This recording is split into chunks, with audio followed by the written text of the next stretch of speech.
చరాచర సృష్టిలో ఉన్నది శ్రీకృష్ణ పరబ్రహ్మని.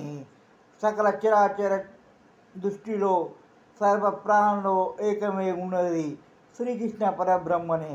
శ్రీకృష్ణుని పరబ్రహ్మనే సర్వవ్యాపకమై ఉన్నాడు. శ్రీకృష్ణుడే దేవుడు. హైందవులకైనా, ముస్లింలకైనా, క్రిస్టియన్లకైనా, పాండవులకైనా, కౌరవులకైనా, రామునికైనా, కృష్ణునికైనా, అల్లాకైనా, యేసుకైనా శ్రీకృష్ణ పరబ్రహ్మనే సకల చరాచర సృష్టికి దేవుడు. అతను ఒక్కనే పరమశ్రేష్ఠుడు.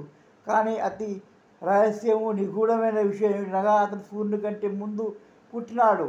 సూర్యుని కంటే ముందు పుట్టి అది లుప్తిప్రాయంలో భగవద్గీత భూలోకంలో చేరెను.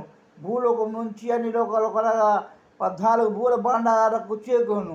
నేను శ్రీకృష్ణ భక్తులను, కేవలం భక్తులు మాత్రమే నాకు ఇంత విలువ ఇచ్చిన శ్రీకృష్ణ పరబ్రహ్మకు నేను కృతజ్ఞత తెలియజేస్తున్నాను. ఓం శ్రీకృష్ణ పరబ్రహ్మాయ నమః. ఓం శ్రీకృష్ణ పరబ్రహ్మాయ నమః. ఓం శ్రీకృష్ణ పరబ్రహ్మాయ నమః. ఓం తత్సత్. ఎట్లుందే?